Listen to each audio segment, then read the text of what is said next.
Yeah, man. Alright. I gotta start remembering to say niggas' names and shouting their ass out. Alright, y'all check out, bro, in the last video, bro, with the robots and the AI. Y'all check that video out.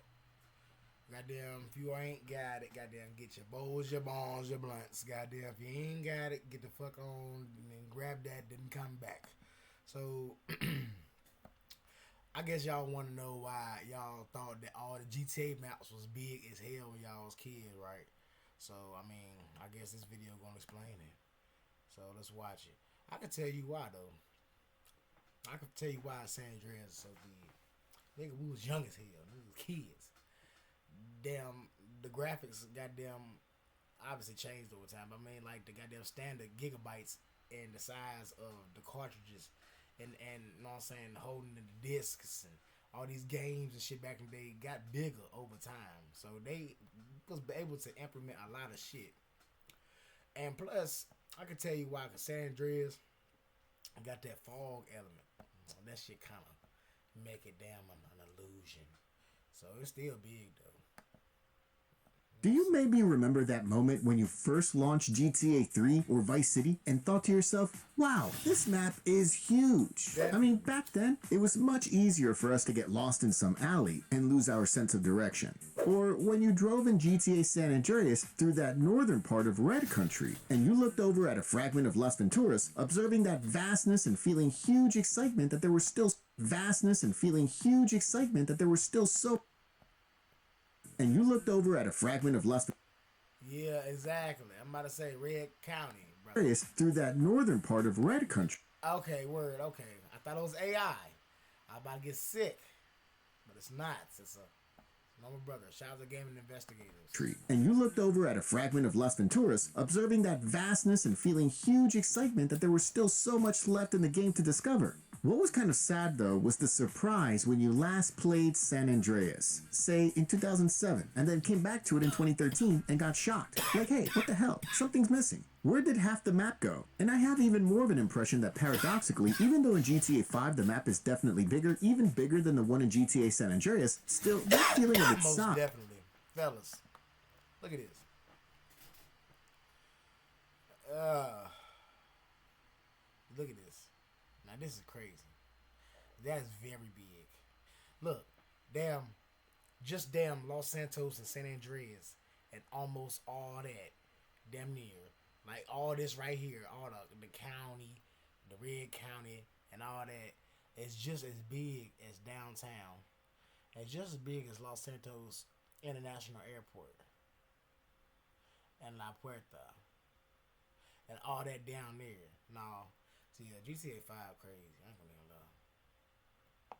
So why the fuck down? It seemed like this shit was so big back in the day. I ain't gonna lie, shit is wild. Bigger than the one in GTA San Andreas, still, that feeling of its size in 5 in no way compares to the sensations people felt back in 2001, 2002, or 2004. And if you also have these feelings, it turns out you're not alone, because I've heard similar opinions from a whole lot of people, and that's also where the idea for this video came from. After all, it has to come from something, and such opinions must come from somewhere. What's more, digging into the topic, you quickly realize that we're not weird at all, and our feelings are completely natural.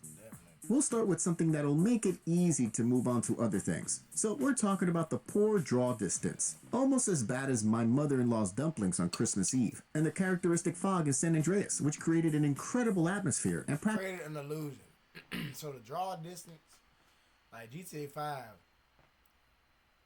like they had a good draw distance and distance scale in that game because of the consoles that we got nowadays. You know, back in the day, these was kind of having to be rendered in and the fog, so it made it seem like, you know what I'm saying, it's a little bit more of an illusion. It's more bigger than what it seems, you know. Practically never disappeared from the screen. That detail had a huge impact on the way we imagined the game world, especially when combined with things we'll talk about soon. You could especially see this when Rockstar dropped the so-called Definitive Trilogy, which reeked of desperation and embarrassment. People who remembered San Andreas... I ain't gonna lie, bro. I'm gonna dissect the trilogy. I bought it when it first came out. I don't really care for it as much as I did back in the day. I was anticipated. like right after my father had passed. I was anticipating on getting it and playing it because I mean Rockstar ain't dropped shit, so I mean I was like, okay, some remasters, what's up? I wasn't really big on them. I beat them, but I wasn't really big on them just because just little bugs like this. This as a massive world, like Rockstar should have just let some modders do it. Like they didn't call the right people. Grove Street Games, I don't know. Suddenly, after climbing Mount Chiliad or some other tall building, felt like jumping headfirst right off of it from the sight alone. Yeah, now that's ugly. Like that right there. That was ugly. Off of it from the sight alone. The fog that beautifully stretched across the horizon that gave the feeling that there were still so many unknown areas ahead of us, that was taken away by a team that never should have been involved in working on such a master.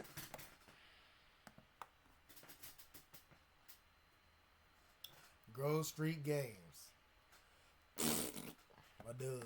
Should have been involved in working on such a masterpiece, and who would not have been involved if it weren't for the decision of some money-hungry, intellectually helpless, unreflective, short-sighted, and superficial. Ain't nothing but damn San Andreas fans and just some motherfuckers. They ain't even know what they doing. Primitives. Like, shit crazy. That look pretty. Damn shame. But okay, that's not what this video is about. Anyway, to be fair, fog also shows up on GTA 4 and GTA 5, but today's hardware allows for much more, so the fog creates a totally different effect. Yes, it's there, but it's less noticeable and much softer.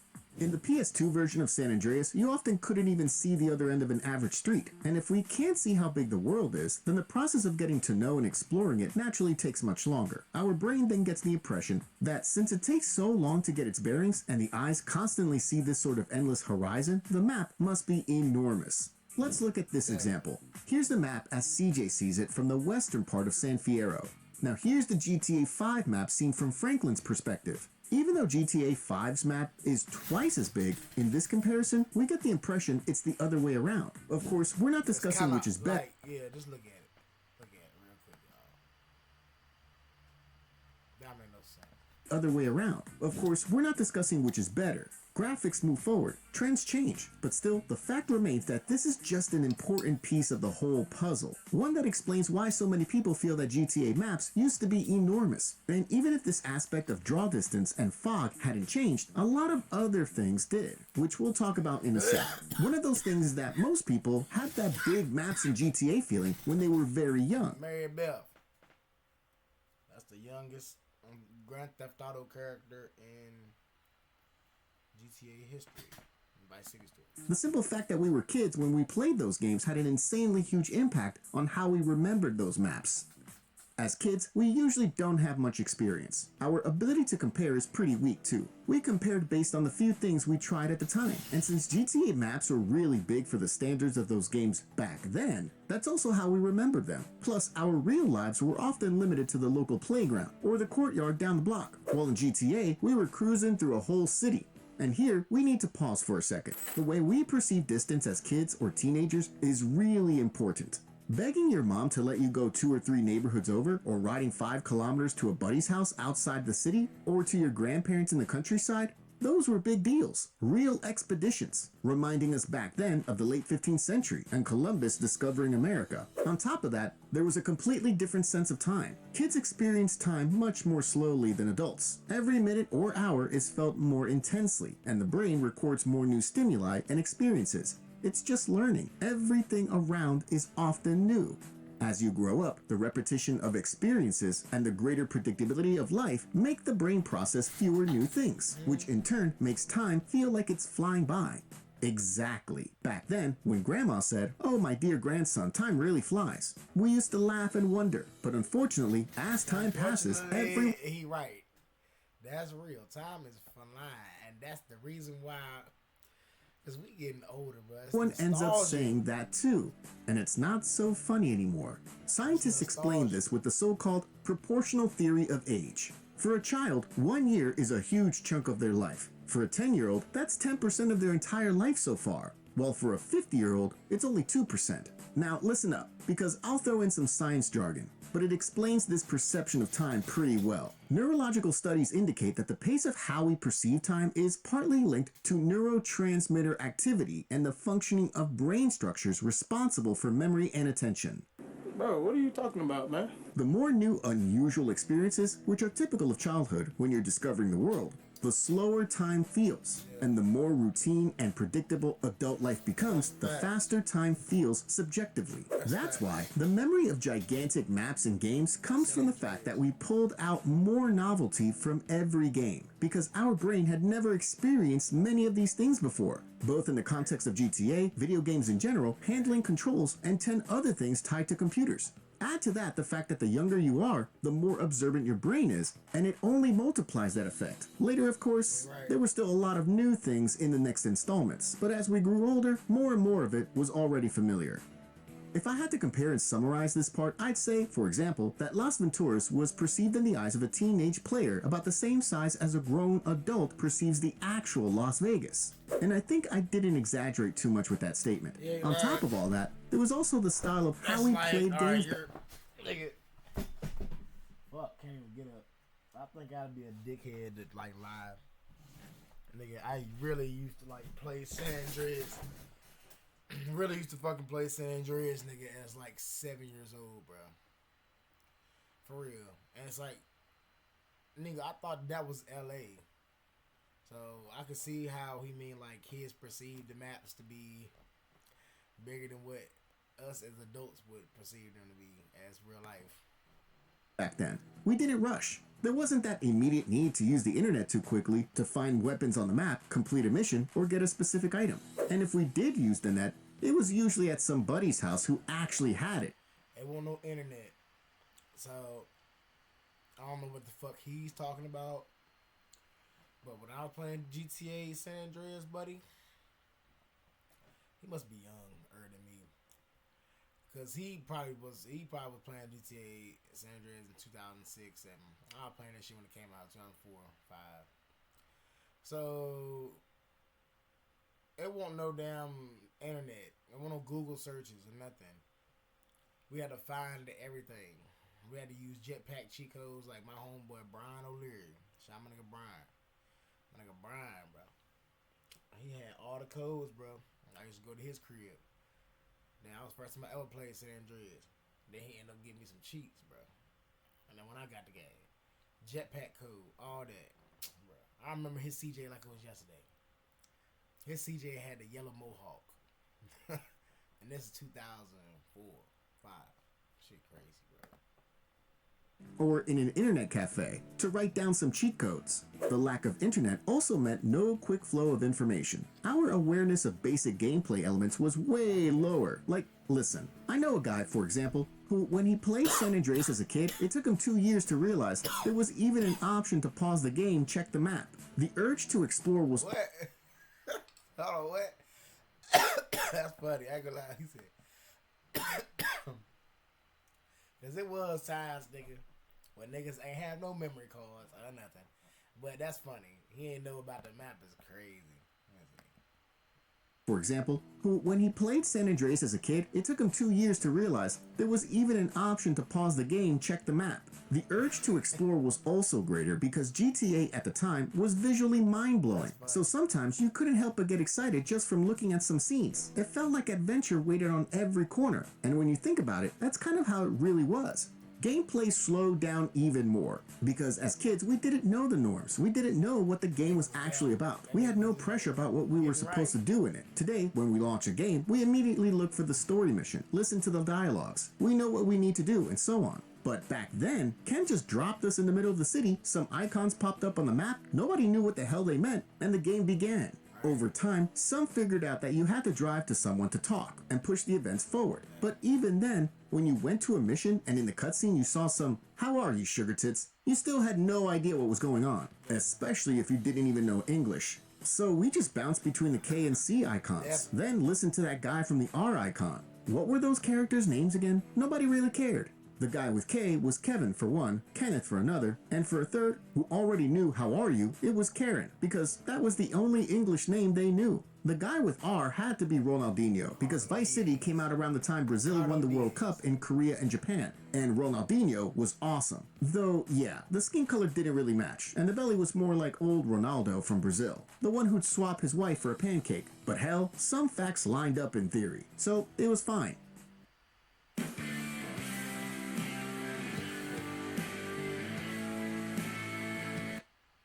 No expectations, no imposed goal. Playing just to play. That amplified our slower, much more exploration-focused way of gaming. I honestly really miss that sometimes, because as you grow older, the need to set rules for yourself grows. What you'll do, how you'll play, etc. And that turns everything into routine. And the game becomes a task to complete instead of a sandbox where the only creator is pure improvisation. And coming back directly to the topic, we also had many other small things that amplified the feeling of map size. For example, the lack of a map in GTA 3, which made players feel double lost when they got stuck in an alley. Not to mention, no GPS. Some missions were straight up unbeatable. That's why we remember Espresso 2 Go, or the chopper missions as the ones where we had to call up the local gaming expert for help, because there was no damn way to finish them otherwise. The lack of fast travel options, like using taxis, also played an important role when it comes to today's topics. You really felt it, especially in San Andreas, and especially as a kid, because there was also that whole feeling of time passing that we talked about earlier. Man. Right. It won't no damn... One like GTA 4 or 5. Oh, take the taxi across the map. Got a skill, paid. Nah, nigga, we had to drive. Sabnese. Those trips from city to city could drag on forever, and especially when you failed a mission and had to do it all over again. In all this, we should also weave in a topic I actually covered in a not so long ago released video. The GTA games back then used to be divided into visible sectors. For example, GTA 3. The storylines in that game would often lock us into just one specific part of the map, for quite a while. At first, the Triads, the Diablo Gang, the Leone Mafia, which kept us stuck in Portland. Then the Yakuza, the Yardis, Ray Machowski, Donald Love, and Staunton Island. And finally, the ending arc, happening mostly in Shoreside Vale. It was kind of the same in Vice City, but the most extreme case of this was San Andreas, where the story literally moved us around into completely different parts of the map. Los Santos, Angel Pine, San Fierro, the desert, Las Venturas, and then the finale back in Los Santos again. On top of that, all those locations were completely different from each other. So not only was the brain already drowning in new stimuli, but it was even harder because GTA San Andreas hit us with multiple shocks like that, each bringing in something totally fresh. It was kind of like moving house every so often while still being a teenager. New friends, new school, new shops, new playground, new home. For sure, a period like that stamps itself into a young person's head as something that felt like it went on forever. And since San Andreas worked on exactly that same principle, this is a key piece in today's puzzle. And finally, something we can't forget, which is just as important, maybe even more important than everything we've talked about so far. Nostalgia. You could say it's the effect of our expectations clashing with reality. Back then, those worlds really made an impression. They were open, full of life, and gave a sense of freedom that we'd never experienced before. Today, when we compare them with modern games that have way more detailed and bigger maps, you can see that in reality, they weren't actually that huge. But memory works selectively. We remember the emotions, the thrill of discovering new places, and that overwhelming feeling of scale that came with those first experiences. Nostalgia blows those memories up, making them feel even more epic than they really were. So I'll leave you with a question tied to today's episode. Which Definitely. I'd be a cocksucker if I say that I'm not blinded by nostalgia too, because I still play these games, and I don't care, I'm going to play them. But I still feel the same. I'm not going to lie. I still feel the same fucking way. I don't think it's no different to when I played it back in the day. I feel the same shit. I ain't lying. I'm actually about to replay San Andreas again. I ain't lying. GTA map do you remember as the biggest and most epic one? In the meantime, thanks for today. Big thanks to all the supporters. Take care and see you next time. Peace. Yep. Well, fellas, guess I'm gonna call that a quits.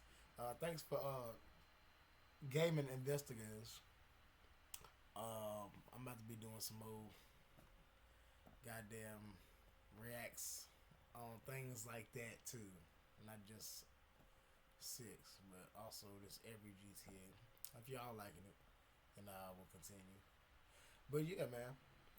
Hope y'all enjoy it. I'm 95,000, man. And you guys be easy peasy, lemon squeezy. I'm out.